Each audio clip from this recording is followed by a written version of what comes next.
We have index cards. The Pleasant Prairie members, Women's Club members, they have cards back here. Write your question down, and they'll keep running them up to me. Thank you so much for coming. We've done this for a lot of years, and it really, really helps to know who you're voting for. Any questions?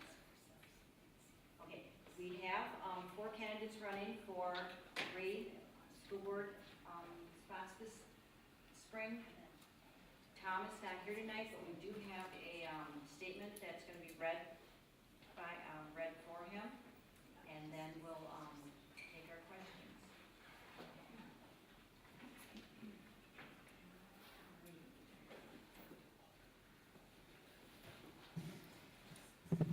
Okay, first of all, I want to show you, Vicki will time you. There's a 2-minute opening statement, a minute and a half for answers, and a 2-minute closing statement at the end. Vicki will show you when there's 30 seconds left, she'll show you the yellow card, and then when your time is up, she'll hold up the red one and go from there. Okay, let's have Terry is going to read Tom's statement to us now.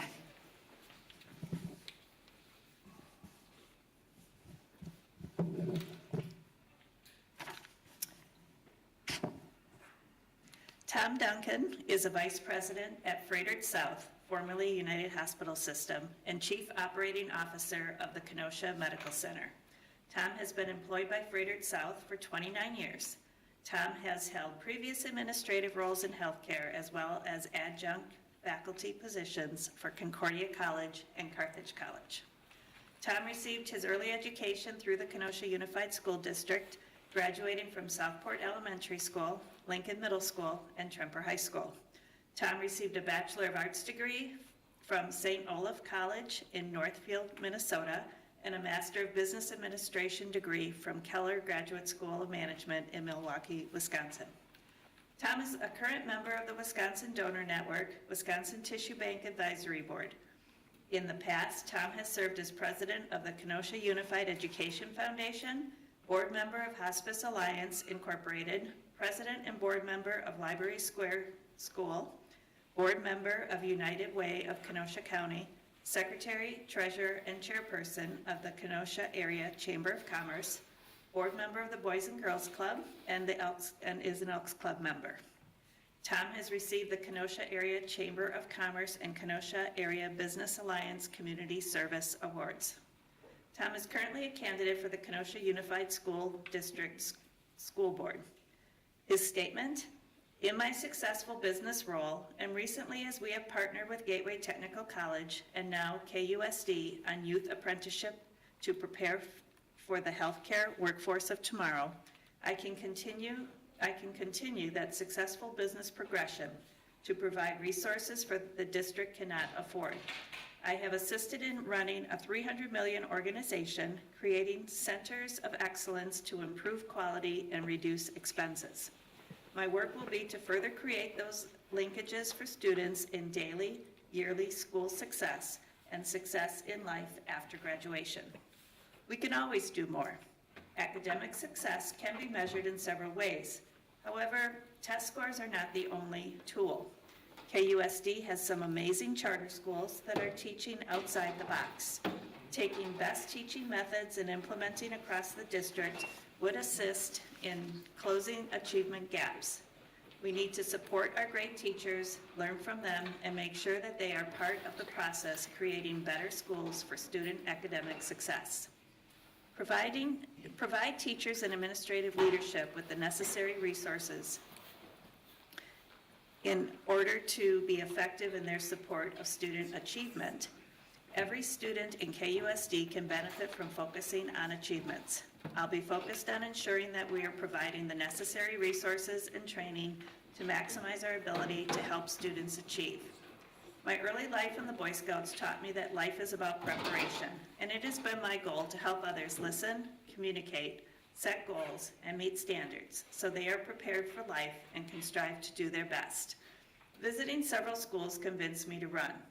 As a KUSD school board member, I'll be focused on ensuring that we are providing the necessary resources and training to maximize student achievement.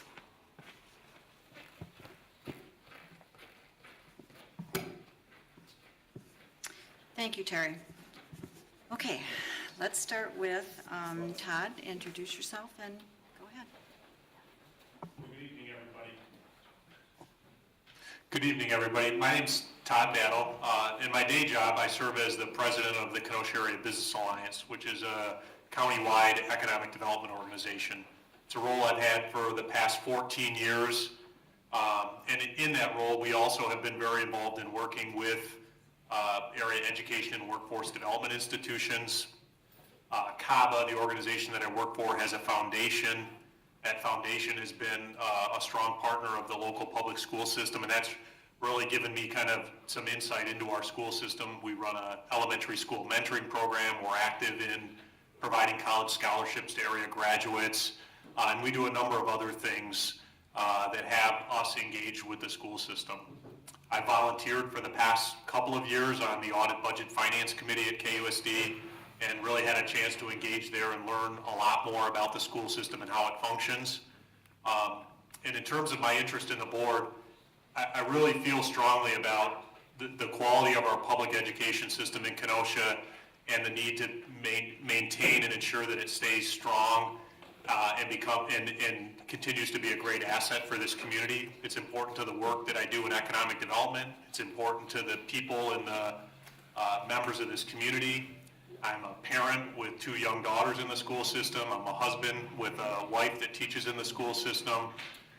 And we're all very passionate advocates for public education. I think my experience and my skill set and my credentials in the role that I have at CABA has positioned me well to bring some experience and insight and strong credentials to the school board. I'm excited for this opportunity, and I look forward to tonight and the opportunity to answer questions and engage with all of you. Thank you. Did they not want those lights on? First, I want to thank the Pleasant Prairie Women Club for hosting this forum, and I want to thank all of you for coming out and listening to us. It's great to see such a big crowd out here tonight. My name is Mike Kusd. I'm currently on the school board. I'm finishing my first term as a Kenosha Unified School Board member.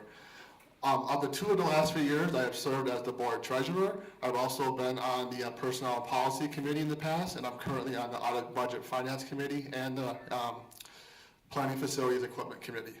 I've been married to my wife Kim for almost 21 years now, and there she is. And I have 3 students in the district, 2 at Trumper and 1 at Dimensions of Learning. I have 3 main reasons I'm running for the school board or running for re-election. The first one is I really strongly feel that our district deserves hardworking, dedicated board members. And I feel I've been that way over the last 3 years. I've come to every board meeting prepared. I have not missed an executive session over the last 3 years. I think that's a pretty good record right there. I also want to continue to push for more accountability in the district. I think we've come a long way. We're doing a good job, but I think we could do a little better. I think we could demand some of the metrics we have, we could get better data so that we could understand how programs are working. And I think we need to have maybe a little more courageous and challenging some programs, just making sure they're working the way we intended, and maybe, adjusting them, or if need be, to actually start over again with some of them. And then finally, as a board member, I've really been pushing for more community involvement. I pushed for ad hoc committees. I know we are elected as board members and we're seen as the experts on the district topics, but I think none of us can be experts on everything. I think it's really important to get that community involvement out there. So if re-elected to the school board, I will continue to work very hard for this district. I will continue to be dutiful. I will continue to push for more accountability, and I'll definitely make sure that we get more community participation in the board decisions. Thank you. Wow, those are kind of tough acts to follow there. But I'd like to thank the Women's Club for putting this on. They've put it on every year, and I know it's a lot of work, but really appreciate being able to come here and talk with the people. I'm Mary Motter. I'm retired from the school district. I've been in Kenosha since 1980, which I guess still makes me a newcomer in some people's eyes. I started off my teaching experience as a substitute teacher, and in my 3 years of subbing, I went to every school in the district. Of course, that was back in the olden days. We didn't have the public school charters at that time, so I did miss a few. And then when I started teaching, I started working with students with disabilities. I am a mother of 5 sons. 4, I got the easy way. I married a man with 4 children, who's also a teacher. But my son Nathaniel is quadriplegic and is in a wheelchair. So my heart was with special education. So I became a special education teacher. And then in 2009, I left teaching briefly to work at the Kenosha Education Association. Now, in that position, and some people don't quite understand what I did there, my husband doesn't quite understand what I did there, but in that position, I visited every single school in the district 6 times talking with teachers. So I am very familiar with this district. I chose in 2012 to not run again and to go back in the classroom because frankly I saw myself as a teacher. I'm especially proud of the work that I've done in the community, volunteering at schools. I continue to volunteer at schools. I feel I have the education and the background that will prove very useful to the board, and I want to serve. So basically that's why I'm running, is to do what I can to help my community and to continue advocating for students. Thank you.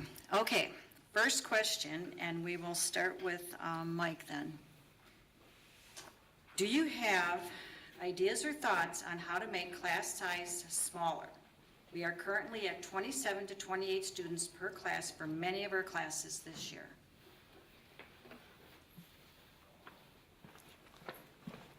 Yeah, well, one thing we do have in place in the district right now is we do have a policy that caps the size for class sizes for elementary schools. But really, if we're going to look at, thank you. Really, if we're going to, think about how we reduce class size, we're going to have to increase staffing, and that's just how it is. And that's going to mean that we'll need more funding, either from a referendum, by borrowing, or we're going to need the state or the federal government to provide us more money for those teachers, because right now we are pretty well, maxed out with what we can do for the number of teachers and buildings. One thing that's a positive and a negative trend in the district is we do have declining enrollment, not because people are leaving the district, but because we have declining birth rates. So we will start to see class sizes going down a little bit as we see the birth rate. They've gone down consistently since about, I think, 2000, since the recession, 2008, 2009. So that will start to relieve some of the pressure on some of the class sizes. I know they're still big at the high school, but we're going to see them through the elementary and through the middle eventually decrease. But really, it comes down to we just need the resources. If the community wants smaller class sizes, then we're just going to need the money to hire more teachers for that.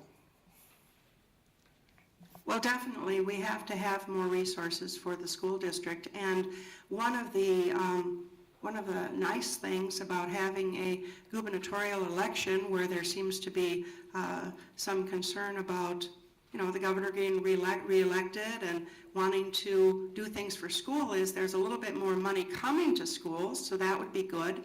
Now we're also seeing some interest in increasing safety in schools. And to increase safety in schools, we have to look at some of the bullying prevention programs, and in order to reach more students, I did see that in the several of the proposals mentioned for increasing money for school safety coming from Madison, the idea that they would give the districts more options to hire more staff as far as counselors and social workers. So that could be helpful. So there might be a rainbow here.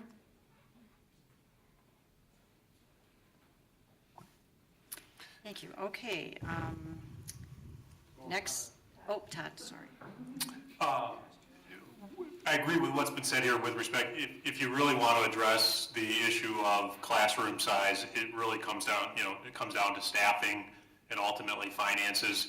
There may be some modest, creative ways to address this at the margins, but if, class size are averaging 27 and you wanted them to average 22, it comes down to staffing. I don't know that the financial resources that the district has available to it right now really allows you to do that. I would kind of also comment on Mike's note about demographic shifts that are coming, and it's pretty clear if you look at the KUSD demographics for the district, there is a drop in terms of total enrollment, and some of the class sizes coming up are much smaller, so maybe that creates an opportunity as well for the district to do some different things around staffing and trying to reduce class sizes. But where you can, I think the district has been pretty focused on doing that, particularly at the early grade levels in terms of trying to keep those class sizes small as they can. Thank you. Thank you. Okay, now we're on to Mary's first. Okay. Typically, spring break follows Easter. The next several years, Easter falls very late in April. In 2019, we returned to class on April 29th. Are you open to setting a more standard date midway through the semester to provide a mid-year break for students as well as to provide consistency for parents each year? And that's a great idea, but it has been tried. It was one of the problems that that the district has with setting something different than spring break is you would have to have the other school districts, going along with it, because we have people that teach in Kenosha, but their kids go to Racine, vice versa. So what happened when the district tried it, and at the time, I was with the KEA and I was helping with the calendar. So this seemed like a great idea at the time. However, it didn't really work, and we had a lot of parents very, very upset. I do think we have to listen to the parents. One of the ways they got around it was that when Easter was very late, they had sort of a midwinter break day. So it was sort of like you had a Monday, so that you had a 3-day weekend there to give a little bit of break. I know it seems a little old-fashioned to go with the calendar with the spring break and the Easter, but in reality, it seems like that's what the parents and the community really has wanted.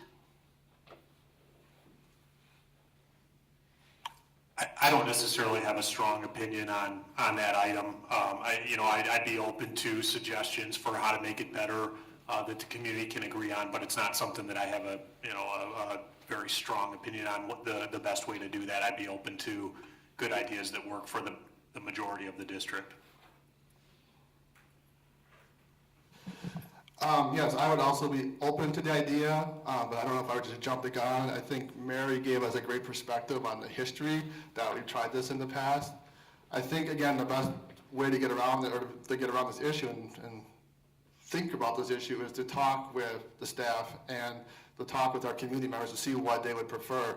But Mary also mentioned the point, we might have to think about this even regionally as the school district around here, as you might have to coordinate to make sure that we're all kind of setting the same date.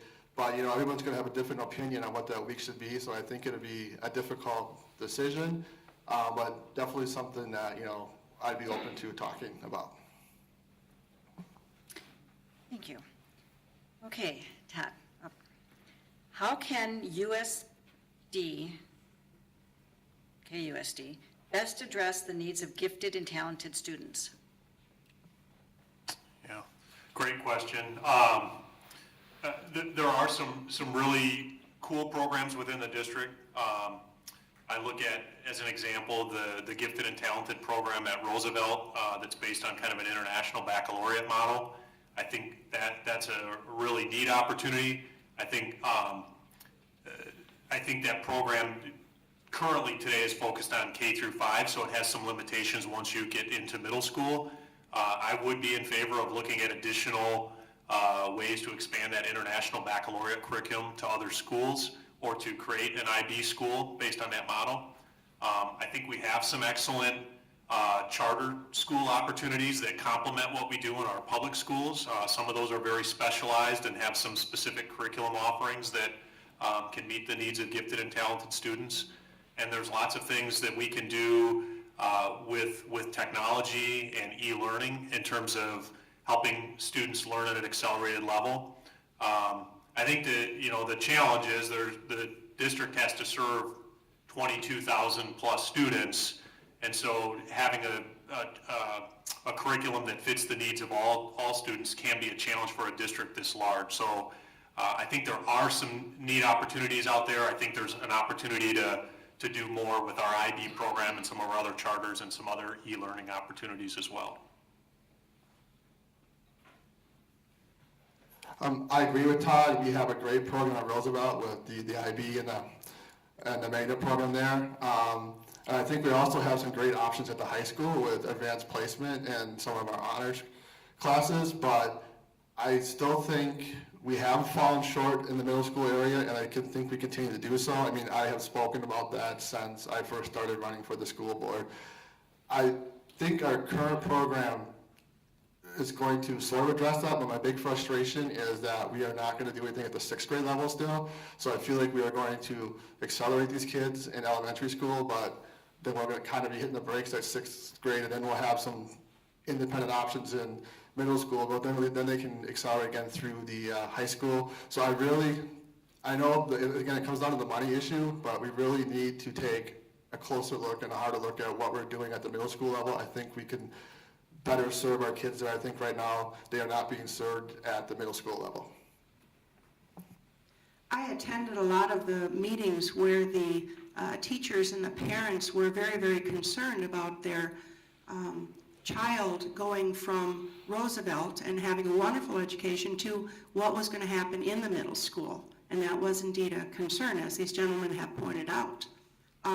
The fact is, by not having some sort of an option for gifted and talented in 6th grade, we are in danger of losing these students. And once they're disengaged, it will become even harder to, get them back on track. So the 6th grade is just pivotal.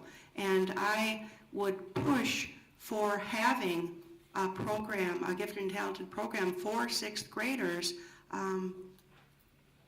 to follow the Roosevelt students and to help out, because these children we can't neglect all of our gifted and talented. We have to engage all of our students, but we can't just say, because they're doing well, you guys are fine, we're not going to worry about you. We have to make sure that we engage all of our students.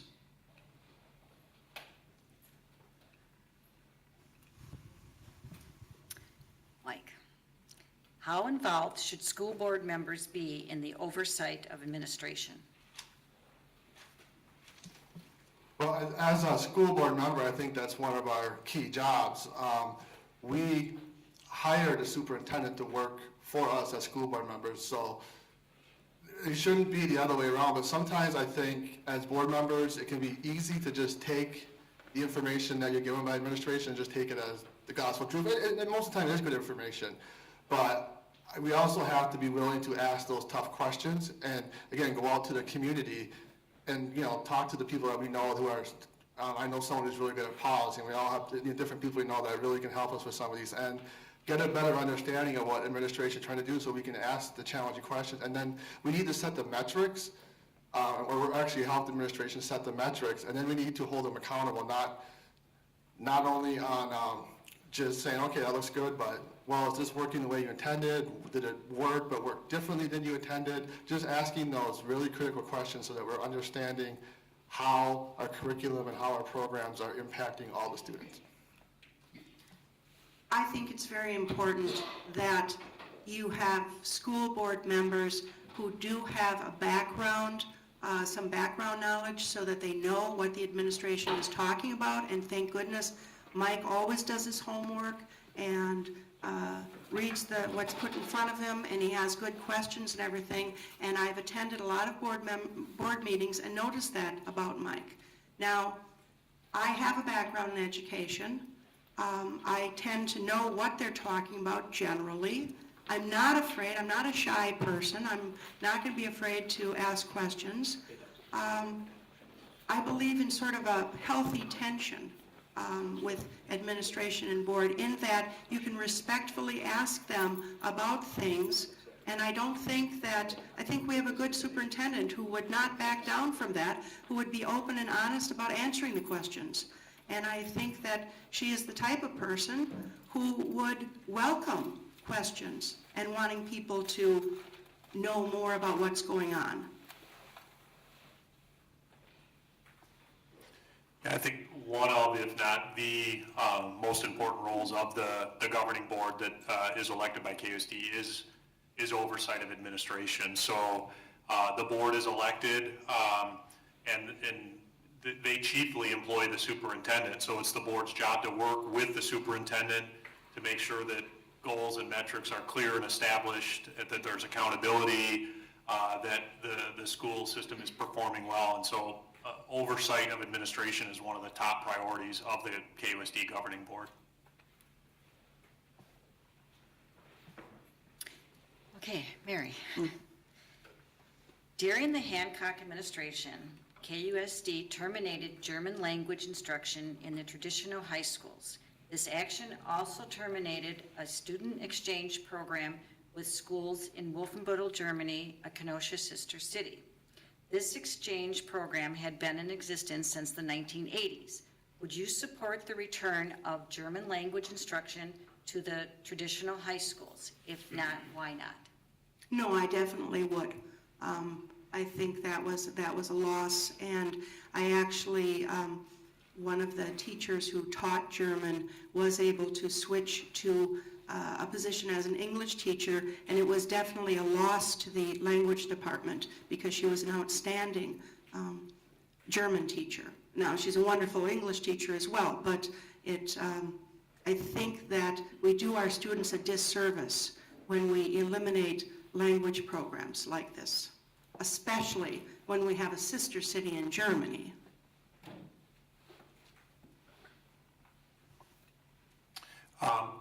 I'd be a fan of better understanding the opportunities with our foreign language programs. I wouldn't necessarily say that reestablishing the German program would be necessarily a top priority.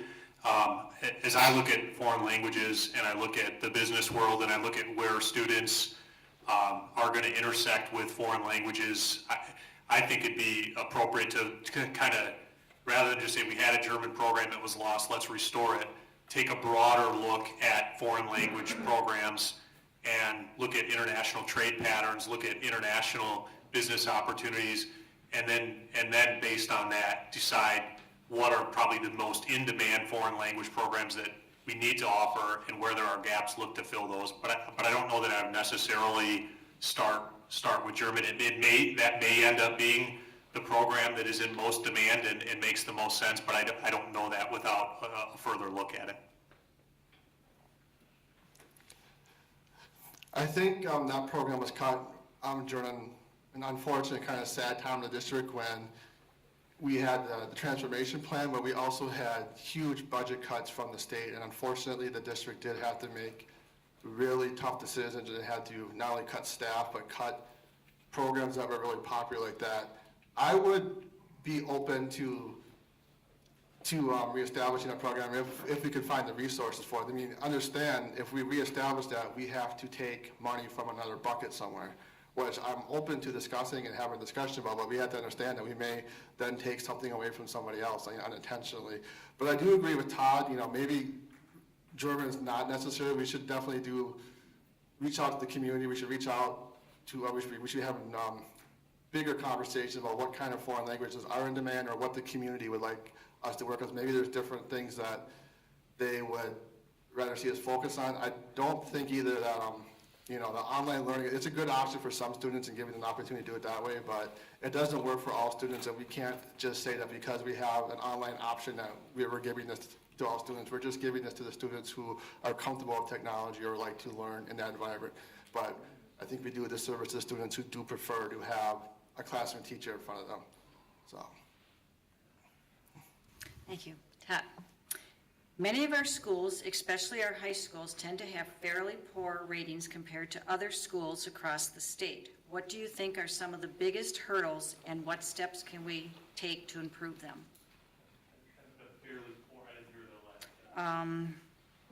I'll start again. Many of our schools, especially our high schools, tend to have fairly poor ratings compared to other schools across the state. What do you think are some of the biggest hurdles, and what steps can we take to improve them?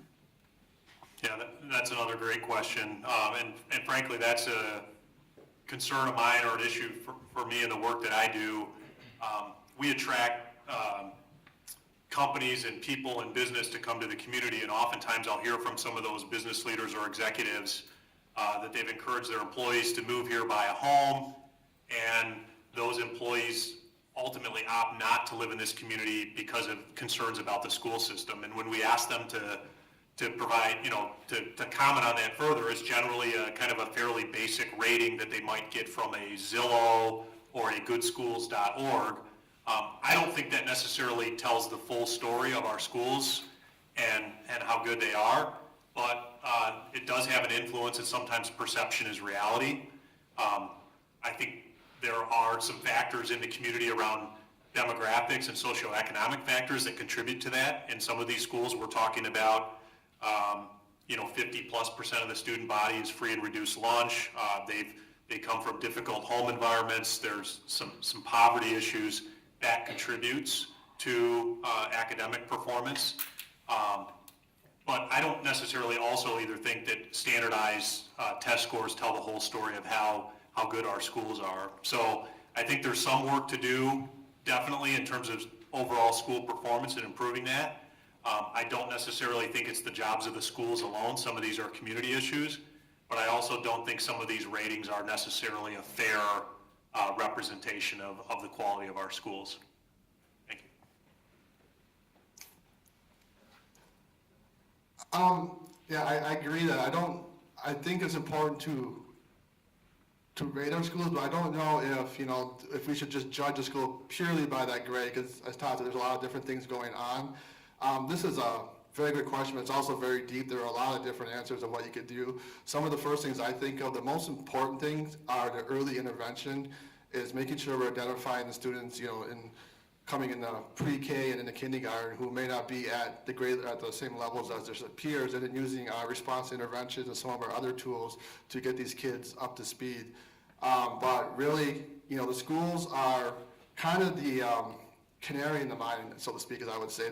They're demonstrating, the sick canary is demonstrating, I think, issues with our society where we're not keeping some of these children as safe as they could be. We have them for a few hours at school. We're able to give them, breakfast. We're able to give them lunch, thankfully, and get them a place where they can feel safe and relax for a little bit. But we don't know what some of these poor kids go home to at night. Some of them don't get meals at night. Some of them, don't have a safe place. Some of them live in violent places. So I think we have to take that into consideration. I don't think, as the school district, we can fix this ourselves. We really need help from the community. We already have some great partnerships, but we need to do more with the community, because we need people to help us when those students are not in our buildings. I agree with both of these gentlemen, and I feel that the test scores really do not tell the whole story. When you are working with students who have come from trauma, you have to almost consider them to be suffering from post-traumatic stress syndrome. You have to educate them differently. And even though the question is talking about high school, and we see the problems starting in elementary school, and getting the students help early on is vital. Also, and I think that Todd probably would agree with me there, the employers are not necessarily looking for students and workers who can bubble in bubble sheets, getting high test scores on certain things that may not relate to their profession. They're looking for, nowadays, more people with soft skills who can get to work on time, who can attend and have a good work ethic. And we have to focus on those types of skills.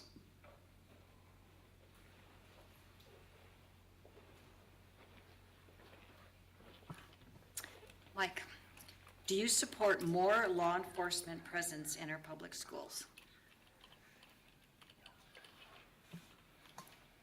Absolutely. I think that it's a great resource to have in our school. I would rather have a trained police officer in our school than I would over arming a teacher. I'm totally against arming teachers. So, but again, as I keep saying, I know I keep saying like a broken record, it would come down to the resources because, Dan Wade was retired chief police. He's mentioned that we would have to, the police department would essentially have to replace somebody. If they were sent to the school, that person would have to be replaced at the police department. So there could be a lot more expenses than we're thinking about in putting those officers. But if we can find a way, if we can get a grant, I know the state is talking about possibly providing a grant, and maybe we can get the federal government to provide some grants, and we can get more trained officers in the school. I am completely for anything we can do to make our schools safer. And I'd just like to point out that the district has, this is a little off topic, the district has not sat on its hands. We have been concerned about school safety for a very long time. We have locked doors for a long time. We have cameras in all our schools. We have the ability for the police department, for someone at central administration to see any camera in any building. We also have the ability to use intercoms in any building from the central administration building, so if something happens at the office, we can still give commands to people. And we're definitely building more security interests at our schools. So we've been, and of course our ALICE program, which a lot of you have read about in the paper. And there's definitely, and there's some training, there's some community discussion sessions at ALICE too. Two more, one at Trumper and Indian Trail, I think, is the second one. Ruther, thank you for correcting me, Todd. So, to wrap it up, yes, I do support bringing armed officers in the school, and I'm done. Yes, I believe that that SROs, the school resource officers, are essential, but not just, and of course for safety, but not just for safety, because I believe that especially in these schools with poverty concerns, in high poverty areas and difficult parts of the city, having a police officer in the building who can connect with the students, talk with the students, build relationships with the students is essential. And I think we need to find a way to make that happen. If there is a grant available at the state or federal level, if we can involve that, because I do think that the schools do need to have these officers there, and not just as, pulling guns on people or protecting from intruders, but building relationships so that the students realize that they can connect with police officers, that they can trust them, and they can communicate with them. I think that's just vital to making our whole community safe. I think as a community member or a parent or any of us, I think we all want safer schools. I think both Mike and Mary talked about some positive aspects of having additional law enforcement presence in the buildings. There are some limits financially in terms of, what can be sustained. Grant funding sounds great, but it often runs out, so I don't know that that's a long-term solution. I'd also just pick up on the comment Mike made. Very impressed with what KUSD already does as a district around school safety with its ALICE protocol and some of the other preventative measures it has. There's no perfect way to prevent some of these catastrophes. I think KUSD takes school safety very seriously. If there are ways financially to support additional security measures like that and a more enhanced and stronger relationship with law enforcement and public safety, I'm all for that. But there are some limits in terms of, what the school system can afford to provide on a recurring basis. Thanks. Mary, what is the plan for expansion for the KUSD schools, specifically Pleasant Prairie Elementary, Mahone, Indian Trail, that are nearing or over capacity?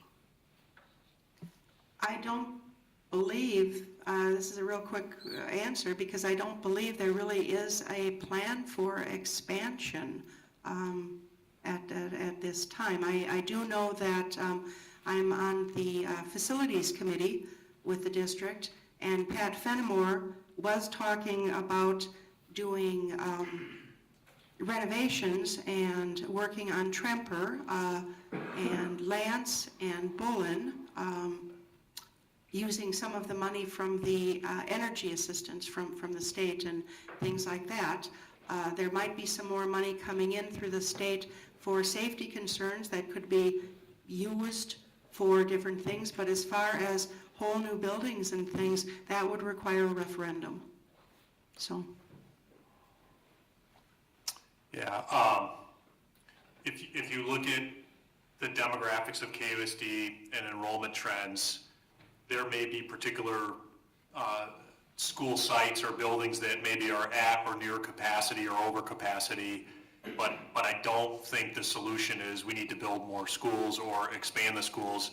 The solution probably lies in boundary adjustments and realignments, and that's not necessarily a popular thing to talk about, but there's plenty of capacity in KUSD when you look at the resources and the facilities and the enrollment trend.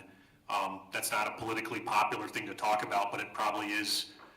If certain schools are at or near or over capacity, then we're probably talking about the smartest way for the school district to address that is through realigning school boundaries.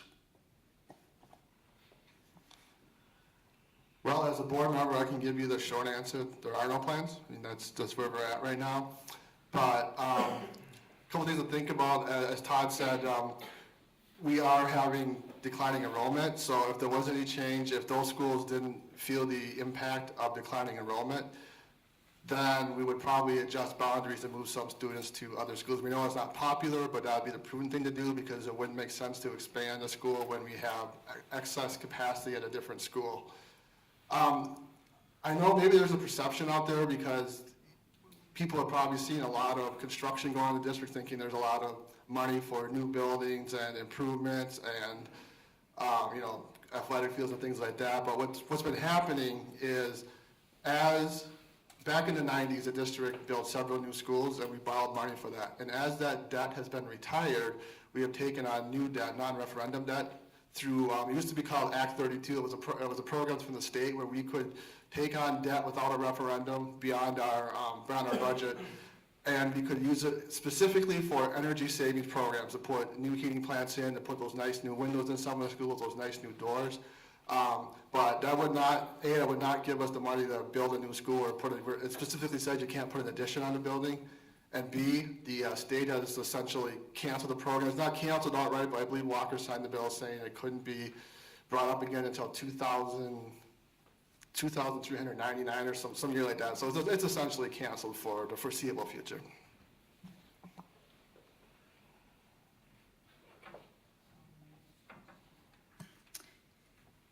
And we're on Todd. Do you feel that the KUSD administration is too large or too small?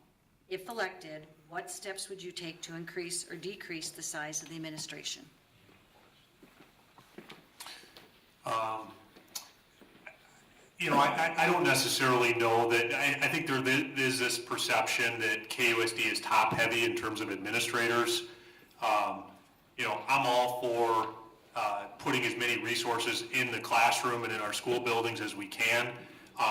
In my dealings with KUSD and my understanding of the district, I don't have the impression that the district is overly top-heavy. When I look at the workloads and the size of the district, the size of the budget, the size of the staff, and the administrative staff that's handling all those things, it doesn't strike me as that the district is overly top-heavy. It also doesn't strike me that that there's a lot of excess capacity. So to me, generally it feels that the size is about right in terms of the administration.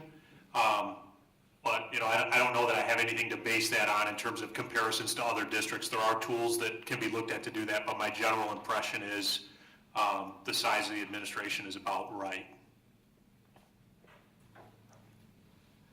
Yeah, I definitely don't think it's too small, but I don't know if it's actually too big either. We've had these discussions with the superintendent over the past few years. She has been reorganizing, and every time she wants to add something, we're making sure what positions being replaced or how things are being reshuffled. We're definitely looking at how much salary is making sure that we're not spending more, increasing our administration salary.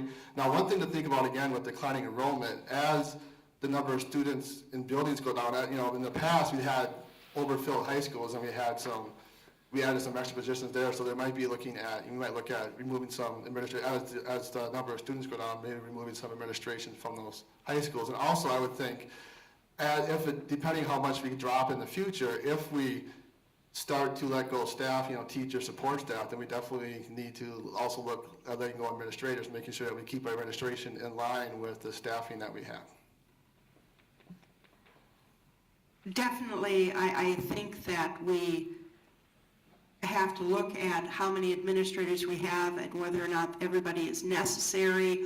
I don't see KUSD as being exceptionally top-heavy for the size of the organization that it is, but again, as Todd says, we can look at other urban schools and see how they compare.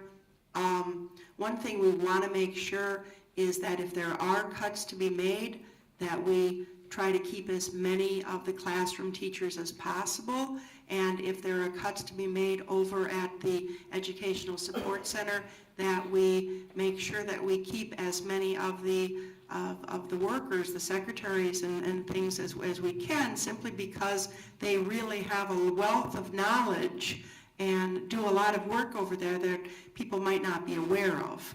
So it's some of the people that we don't see in the newspaper and we aren't quite sure what they're doing that are really hard at work over at the ESC. And as you walk around, you can see everybody keeping busy and working hard. I'm not really seeing people just sort of sitting on their hands and lollygagging around there. It seems like people are hard at work and working hard.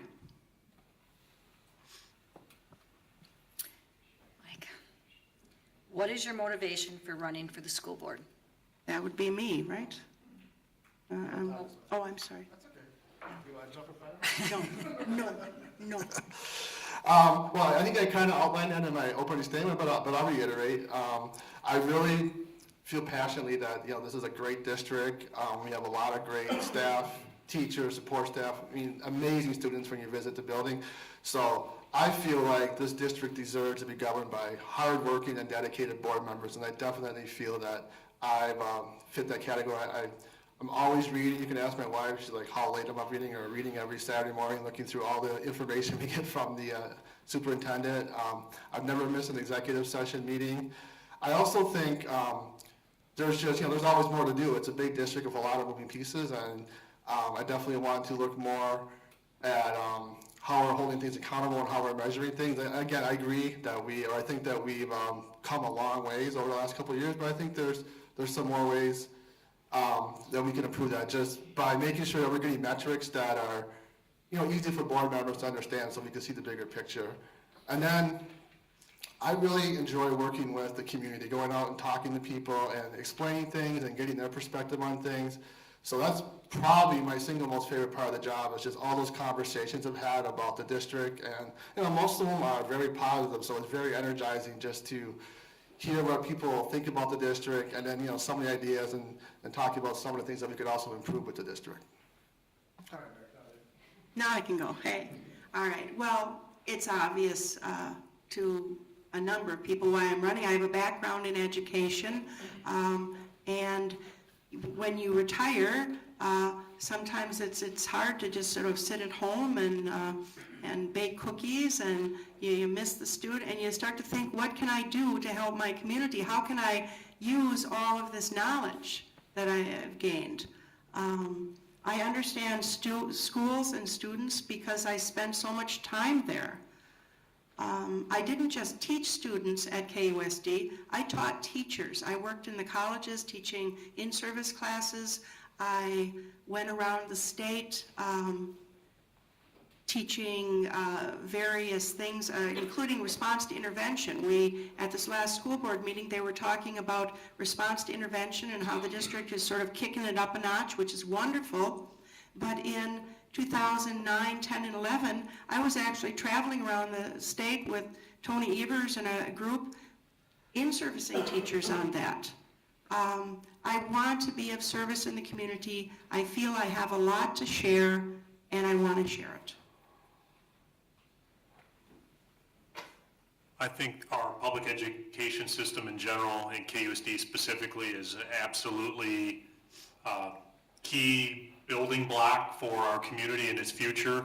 A passionate fan of public education. I think we have a strong school system in KUSD, but I think it's also a very complex organization. It's got a $300 million budget. It serves 21 to 22,000 students. It employs 3,000 plus employees. So it can be an unwieldy organization, 40 plus schools. So I look at all that and I look at this community and I think this is if I want to serve my community and put my experience and skill set to work in some sort of volunteer public service capacity, this to me is probably one of the most important areas in the entire community where good people can step up and serve and make a real difference. So that's why I'm passionate about the school system in KUSD. Mary, Yes. next question. What is the feeling towards Act 10? How about I'm past that, I'm over it. It's Act 10, it happened. It's done, it's the law, there's not much we can do about it. Even if we can make changes in Madison, it's gonna be a long time before that's changed, so we move on. I'm a pragmatist. I would say almost exactly the same thing. Act 10 is the law of the land. We have to follow the law. See, we There are agree. other issues that, I think the school board has to address that are in the future, not looking in the past. As a board member, Act 10 has definitely made things harder. We just have less resources than we had 10 years ago. But as Mary and Todd said, it is the law. And as the board member, we have to make sure the district is following that law. So, and again, as Mary said, it is time to move on. It's not going to change in the near future. So you play the game by the rules that are given to you. And those, you may not like the rules, which I don't, but I play by them and I make sure because, I'm not going to get this district into a lawsuit. So it's only, we're also sworn, when you're sworn as a board member, to uphold the laws of the U.S. Constitution, the state constitution. So we have to follow that. So, yeah, pretty much, yeah, it's the law. So that's what we do. Todd, next question. As a current high school student, ALICE training procedures are often viewed as a joke and not taken seriously by the student body. What would you propose as a measure to combat this? Yeah, good question. I sat through a session earlier this week where the district administration explained the ALICE protocol and the training that they do. And I just kind of thought back to my time as a student, and we didn't necessarily take some of these drills or training seriously. One would hope with the magnitude of this issue and what we're seeing in our world right now around some of these safety concerns in schools that it would be a wake-up call and students would take it seriously. I'm not exactly sure what the best way to do that is. I look around and I think there's lots of motivating factors that should encourage students to take it seriously. It's clear to me that the administration and the KUSD overall take school safety very seriously. I'm not sure what the best answer is to get the student body to take it seriously in terms of when these trainings are implemented. But if anything, I'd use some recent examples as a little bit of a wake-up call. I understand the frustration, but I also agree that I don't know 100% how you would get all students to take it seriously. One thing we have to think about, we might say, well, we'll just show them, we'll talk about what happens during a school shooting, we'll talk about how violent it is, but, we do have students with special needs, and some of that stuff can be a little too much for them and can be hard for them to handle, so we do have to consider that when we're doing our training. I think the district has done a good job of training the staff. We started in a couple of years ago, we started with ALICE training. We started training administrators. I was fortunate to be selected to participate in that just as a board member, just to see how the ALICE training. So I took the 2-day course. So I know how serious it is, and I know, I saw principals and administrators being trained, and they trained the staff. We'll maybe have to look at some better strategies for teachers to get kids to take it seriously. I mean, I agree. I think, fire drills too sometimes probably aren't taken seriously, even though they are very serious. Sometimes, when you're that age, you don't realize how serious something is until you've actually experienced that situation. It's just hard. But yeah, I don't have the magic answer as to how we would do that. The best thing we could do is probably just talk with the teachers and get their ideas. Maybe there's some better strategies we can use in the classroom to get these students more focused on what we're training them with the Alice drills. I think it might be that the students are acting silly and not taking it seriously, or maybe it seems like they're not taking it seriously, because that's sometimes when happens in a stressful situation. I went through the Alice training in 2015, and it was with a group of teachers and administrators. And I know we kind of got a little silly at, even though it was a serious situation, but you're kind of feeling, you're hearing this information, you're feeling a little tense and things. I feel as if the staff needs to be trained, and if an incident should occur, if the staff is trained and the students do have a sort of a background and are going through these drills, that they will step up should an emergency arrive. I have faith in our youth.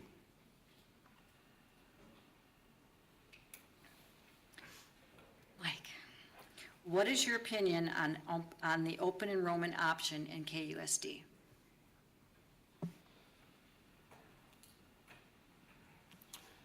Well, I think, within, I'm not 100% sure. You mean within the district or outside the district? I think it's a good thing, between districts, but if you're talking about inside the district, I understand there's frustrations, that parents can't always get their kids into certain schools, but that's because, again, going back to class sizes, every school has kind of a set level, attendance level, so if there are some openings, they can take a few people, but they can't necessarily take all the students from parents who might want those.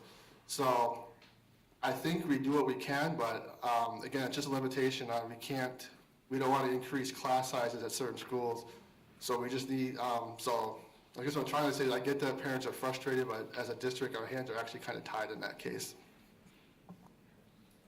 I'm not sure if we're talking about open enrollment, within Kenosha Unified, or having students go outside of Kenosha Unified. I do know that open enrollment tends to work best with those parents who are actively engaged, and they are able to fill out the forms and meet the deadlines and everything, and then some of the other parents sort of complain because they've missed the deadline, they can't, and also then there's the transportation issue and stuff. So, it's not an easy fix.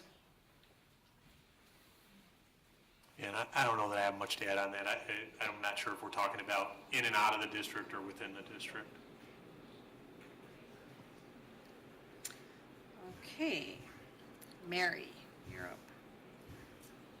If the Supreme Court decided that school boards should make the decision on how to handle the issue of transgender students' choice of bathrooms, what policy would you create for KUSD? I think the school board actually was in the middle of creating some policy just a few years back, and I guess they would continue doing that. It would mean possibly having some unisex bathrooms and things, but and a strong anti-bullying policy. But I think we were on the right track, and I think that sort of needs to be investigated regardless of what happens with the Supreme Court. I think we need to sort of look at what's going on and what policy we can do to prevent any further lawsuits and take care of our students. Yeah, I kind of would just tend to agree with Mary. I think on the advice, the school board would want to seek advice of legal counsel. They'd want to make sure that the policy that they're advocating is legally appropriate. and then they'd want to do right by students and families in the district. I don't know exactly what that answer is today. I think there's been a lot of discussion given to it already, and then I think right now it's being decided in the courts, and I think the decision has been, let's let the courts decide it, and then we'll develop a policy that works. I would agree, and this goes back kind of on the, sort of the Act 10 question. If the Supreme Court decides something and that was the law, then the district would be obligated to follow that law based on how it was set up. Of course, being the Supreme Court, it would probably be pleasantly vague too, giving us a lot of opportunity for misunderstanding. But really, I agree with Mary said, we definitely should look at our bullying policy and making sure that, you know, that we're protecting people with gender identity and making sure that that they're not being picked on or bullied. And I really feel like this is a discussion, again, the board would be better off if we had more discussions with the community. And I think we should go out to the schools and talk to the students and to the staff at those schools and really get an understanding of how they feel about this. And I think that would give us the best opportunity. As Mary said, we're working on a policy. I've not heard if we're going to take that policy back up again, but this is something the district definitely needs to look at because, you know, we already had one lawsuit and we definitely do not want to go down that road a second time. Okay, up to Todd.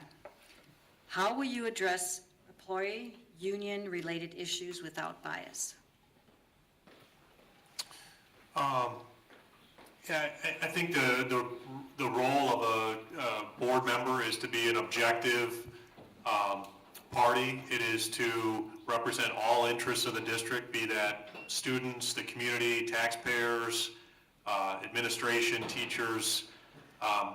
And so I think I've spent my 14-year plus career in Kenosha working on a number of issues. They a lot of times involve complex transactions. They involve a number of different parties. And I think I've always kind of dealt with them in a fair and objective manner.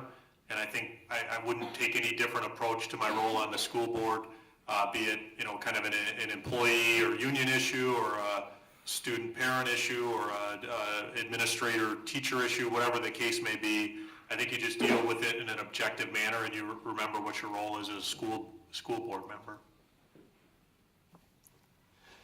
I think the easiest way for me is we have an organization our board belongs to. It's called the Wisconsin Association of School Boards. And I honestly can't remember what training I picked this up on, but it's like the golden rule for me. When you make a decision, the questions that should come in your mind are, is this best for the students? Does this create the best outcome for students? I think that's how you can eliminate the any kind of bias, regardless, you know, pro-union, anti-union, because then it can become simple. Like, is this improving the outcomes in our classrooms? Are we making things better that way? I know, when I was a board member, you know, I have been impartial. I know it appears that some people might think that I'm always voting with the union, but I'd like to remind everybody that, you know, when it came to an important thing, long-term care, I broke and I said that we needed to cancel long-term care, even though that impacted some friends of mine. So when it's time to make the right decisions, I will make an unbiased decision and make sure that we're doing what's right for the students and what's right for the district. And by eliminating long-term care, we basically robbed Paul so we could pay Peter, and that was part of the way we were able to do the salary schedule last year. So, yeah, I think I'm very capable of being an unbiased board member. I think Mike is correct about the golden rule for school board members. The students come first, and you have to look at what the outcome is and whether or not it makes our school system better. Okay, Todd. This question is, I am surprised with the lack of parents of school-age children's presence here tonight. How would you get them more involved and interested in school events? Am I starting? Todd again? Todd started last time, right? Okay. Yeah, Mike's up. You want me to read? Mike, I'm sorry. I guess I'm a very forgivable person, huh? Just kidding. It goes back to kind of what I've been saying, to get parents involved. Well, I gotta, actually now, one of the things, as I start thinking about more, there's a lot of different things that could improve this. But we have to make things more encouraging. the best way is at the schools and with the school building administrators is making sure schools are helping parents organize strong parent-teacher associations or parent-teacher organizations, there it is. Those are really, if you look at a lot of past board members, a lot of them come from PTA and PTOs, so that is the number one way, I think, to get parents involved in the school. That's the first taste that they can usually start to understand what's impacting their school and the district at large.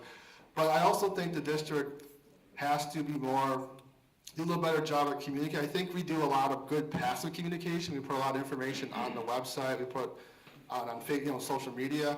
But at a board meeting, I talked about how we could actually be a little more proactive in making sure announcements are getting put in the take-home folders and making sure information is more directly given to parents. And that's really just being more deliberate about how we communicate with the parents and making sure that they feel like they're a part of their schools and making sure that we have climate and just that friendly engagement, that they feel like their opinion matters. Because, if you don't feel like your opinion matters, you're going to disengage and you're going to drop out. So that's really the key there, is at that building level, is getting those parents very interested in what's happening at their schools. We're not seeing a lot of parents of school-age children here. However, over the past few weeks, I've been interacting with hundreds of parents and at the different Dr. Seuss events.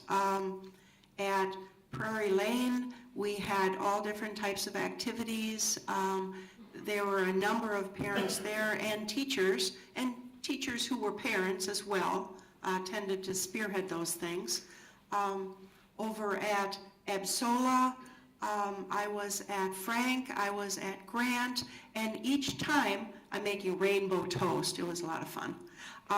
Wearing my Dr. Seuss hat. And each time there were parents who came out. Of course, there were things to do with smaller children.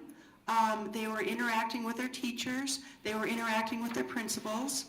There was food involved. It's nice to have some, pizza and stuff so you don't have to.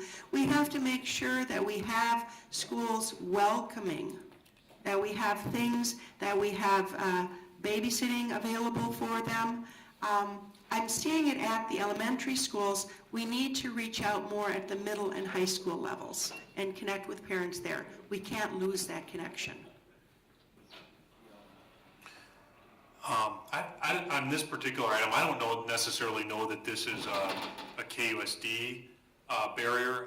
I just look at my own personal experience interacting with my children's school, or the interactions we have with their teachers, or the education system in general. I feel like KUSD works it pretty hard at being a welcoming, open district in a number of ways. I think they do a very good job of communicating. In addition to some of the stuff the district does, a lot of the individual schools do a very good job with that. To me, the issue of maybe a lack of parental involvement or a lack of some of those things, I just think it's more of an issue of many of these parents are strapped. I mean, they're working hard. They're sometimes a single parent, taking care of kids, getting them to practice, getting them to their extracurricular items, perhaps working a second job. So ideally, it'd be great if there was, more involvement in a lot of these things and a lot of public and community things. But I think people are just stressed for time and challenged in some instances, and so it's not always easy for them to make the time to be at different things. As much as we would all like that to be the case, I don't think it is. Okay, Mary, now that you're ready. If elected, are you planning on pushing to see that the union will be brought back to the teachers' union? Okay, I think what the question is saying is that if elected, would I push to make sure that the union was more involved? Okay, and I can answer that by pointing out that the union actually, since Act 10 has changed, the Kenosha Education Association has changed somewhat. They tend to be doing more programs for teachers and staff development, and I really think that we need the school district and the Kenosha Education Association and the community, we all need to be working together. So that's the thing is, yeah, I would push that the school district would be working with the KEA simply because I think that many heads make better answers and that they can be of service and that there's a wealth of knowledge, and the Kenosha Education Association actually is in touch more with the teachers, and the teachers might be more willing to share information with the KEA about things that are going on and that the school district needs to know about. So I think working together really makes us all better. I think the KEA is the representative or the bargaining unit for the teachers has a seat at the table today. I don't think I would push for that to be any more or less. I think I would just respect the position of the KEA as the bargaining unit for the teachers and deal with them as the situation calls for. Well, as Todd said, they are the bargaining unit, so pretty much the only thing they can negotiate for with directly the district is a cost of living increase. But as Mary said, there's a great opportunity to collaborate with them. They do represent a lot of teachers. They're in a lot of buildings. If you take the time to talk to them, we can get opinions from all around the district. They have some solutions. They are doing staff development, and they have, we don't have to do everything they say. We definitely should not just blindly do everything they say, but I think we owe them to just sit down and listen to what their concerns are and what they might like to see the district do differently, and then listen to some of their advice, because some of them have a lot of experience, and it's a collective experience, and there's just a knowledge base that I feel like as a district we might not tap as much as we should, especially when it comes to how teachers prepare for classes or how buildings are being run. And as Mary said, sometimes we could sniff out an issue at a building that we might not see from the board level.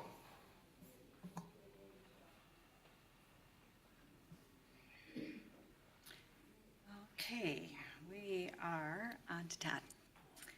There are many issues needing attention.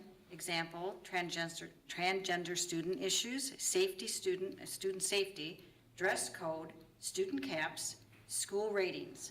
What is your priority if elected? For me, it's on the student achievement, school performance issues, which I think in that question largely deals with the ratings. What can we do to move the needle on all of these various metrics, whether it's kindergarten readiness, third grade reading, eighth grade math, high school graduation, college and career readiness, all of the things that are getting students ready for the next step, be that furthering their education or be that moving into the community, into the world of work, and other careers or post-secondary education. I understand some of those other issues, be it the dress code or the transgender bathroom issues or some of those other items. To me, I would place a priority on everything that has to do with student achievement and school performance and trying to make sure that KUSD is consistently headed in the right direction. My priority is definitely going to be to continue the discussion that we recently started about our achievement gap. We had a good informative meeting about what the district is currently doing, as I talked about earlier, with early intervention, response intervention, tracking, students through the system, and because students can fall behind at every level. So that is definitely my priority, not just discussing what the district's doing, but definitely looking at what the district could be doing better, and then where we can bring the community in. As I said before, we cannot do this alone. We need the help of the community, and there's a lot of great partnerships and a lot of great things going on. But as we can see by our persistent achievement gaps, we still need to do a lot more. And so that is definitely one of my priorities.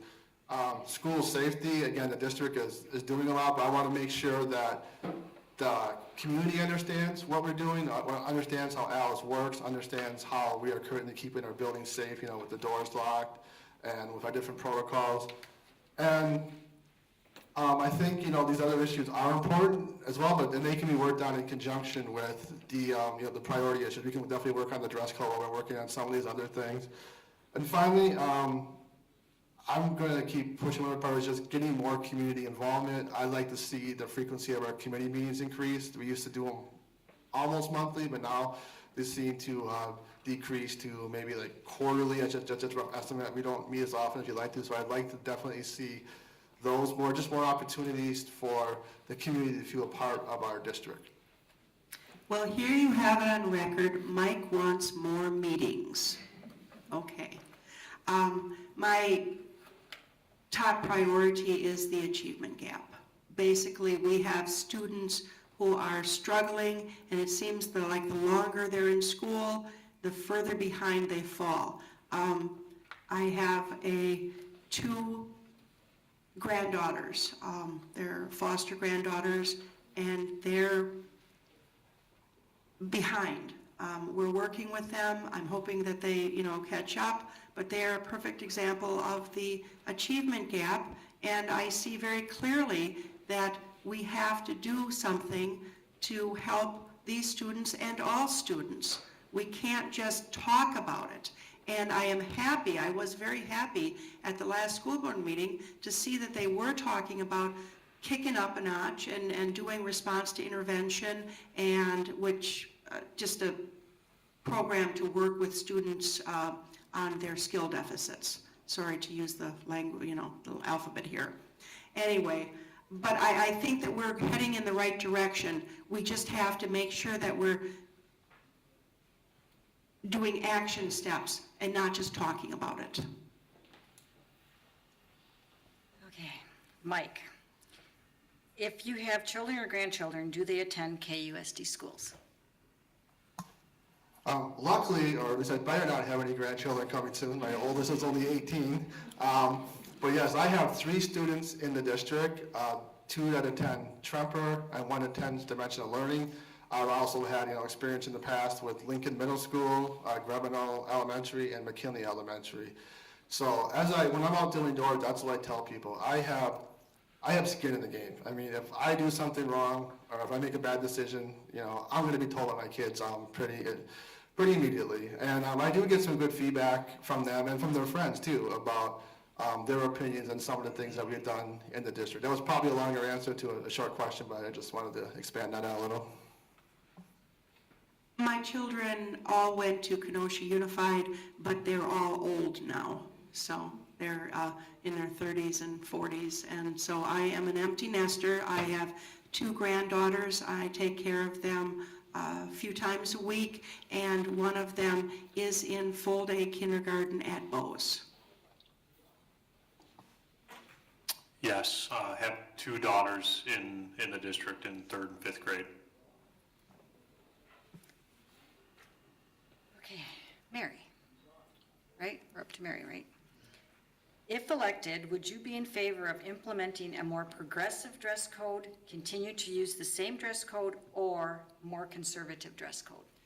I believe that the school board is currently working on that with parents, that they've come to some good compromises and stuff. So I'm not going to weigh in on this right now because it seems like the situation might easily be settled before I even get on the board if elected. I believe that styles change. I think that the dress code needs to be looked at from time to time. But I think that that the parental input, and it's a good way of engaging the community, because they do seem to be pretty interested in it and wanting to step up, so we need to listen. I would generally be in favor of leaving it as is, and making sure that the enforcement of it is more consistent. And then as a school board, whatever decisions made, the school board may be making a different decision or maybe reaching a decision. I'd be a big fan of making that decision and then getting back to focusing on school performance and student achievement. Well, obviously as a board member, I've been in the middle of this. One of my overall comments I'll say about the dress code, I would just like to see us not mention specific items of clothing, for example, mentioning yoga pants. I think that's where we get into the weeds. I think if we keep it more general, we make it easier for teachers to enforce, because we have to remember that it takes time for teachers to enforce this, they have to take time. And then we're also removing students from the classroom for the dress code. So this is, I know it can seem like an unimportant issue, but when we're taking kids out of the classroom, to me, that's a big issue. I mean, I know they know the policy and they shouldn't violate it, but I don't like seeing kids taken out or removed from their school because of this dress code policy. I agree that I think frequent revisions, because things do change, it's good to look at this from time to time, but I think we would have been better served. We're doing it the way we're doing it, but I think we would have been better served if we would have had an ad hoc committee and just gotten more community input and gotten input from the students and the staff as well. And then I'll go ahead and walk into the minefield here on uniforms. We have 2 schools with uniforms, and I definitely support the idea if a school and its community wants to use uniforms. I wouldn't do it for the whole district, definitely not, but if local schools want to look at that idea, I think that's something the board should look at supporting as well, if, like I said, if that local community, like we already have in our 2 schools in the district here. Okay, as we move into our 2-minute closing statements, I'd like to thank everyone in the audience for the great questions. They were just phenomenal this year. This is the first time we've had such a broad base of questions. And like I've said before, if a candidate hasn't answered your question, fulfilled it, they have always want to talk to you, you can email them, call them, anything. The candidates are more than willing to talk to and answer your questions. Okay, let's start with Todd for your 2-minute closing. I'll just say thank you to everyone for coming, and thank you for hosting the event, and just also thank you to Mike and Mary. I've heard from a lot of people when I said that I wanted to run for school board, why would you do that? That's a thankless job. Many were not necessarily giving words of encouragement. That probably made me want to do it all the more. I just think this is such an important thing for our community to have a strong school board and a good, strong public school system. I think I bring some good experience and skill sets to the table to serve as an effective board member. I care deeply about this community. I care about our public school systems. I'm invested in the school systems through my children attending there, and really through the work that I do, which is all about trying to make Kenosha a better place through economic development. The stronger our school system is, the better and healthier and stronger our economy and community is long-term. So thank you all for being here and the questions. It was great to have this discussion with these other candidates, and good luck to everyone on April 3rd. I'd like to just remind everyone too, this school board race is a very important race. We have our sitting board president and vice president stepping down. I'm not saying that's a good thing, but that's just the way it is. I'm actually going to miss you, Mary. So I think voters have a hard decision here. As Todd said, there's 4 good candidates, and we have to choose 3 of them. What I would be looking for is definitely the experience, who has the best experience, and who really wants this job. What are the reasons they are running? I would say in my case, I've done this for 3 years, so I could have easily said, I know I'm done. I'm not going to do this again. But I actually enjoyed it so much. I enjoyed the conversations with the community. I enjoyed working with the board members, working with the administration. I've actually, it hasn't always been a great time, but the majority of the time it's been pretty fun time and pretty informative, or pretty exciting. So I hope that I can continue that. I also think I work hard, and I really want to keep moving forward on things like the achievement gap. I want to also, continue to improve our school scores. Our graduation rate has improved. It's kind of leveled out now, but I think we can still push it up a little higher. So I think there are good things in the district, and I think that I had the experience to help keep this district moving in the right direction. So I hope that you vote for me on April 3rd, and thank you for coming tonight. I'd like to thank the Pleasant Prairie Women's Club for hosting once again. I think it's great that you do this. I looked forward to this year. I knew it was coming this year, so that was great. I am really impressed by the candidates that we have for school board this year. I've really enjoyed getting to know Todd, and Tom's not here, but he's also a very qualified, very fascinating fellow. Of course, Mike, I think, has done an awesome job on the school board. I really would like to join the school board. I feel like I have a lot to offer. This is the second time I'm running. I'm in it to win it. Really feel like it is something that is important to me, that I want to serve my community. I feel I have a lot to offer. But I do understand the voters do have a decision this year, because it is not every community. There's a lot of communities that have school board races that are sort of unopposed and nothing much happens. And the fact that we have had candidates, good candidates, come out every year, I think says something about Kenosha. So thanks, guys, and good luck. Thank you all very much, and good luck.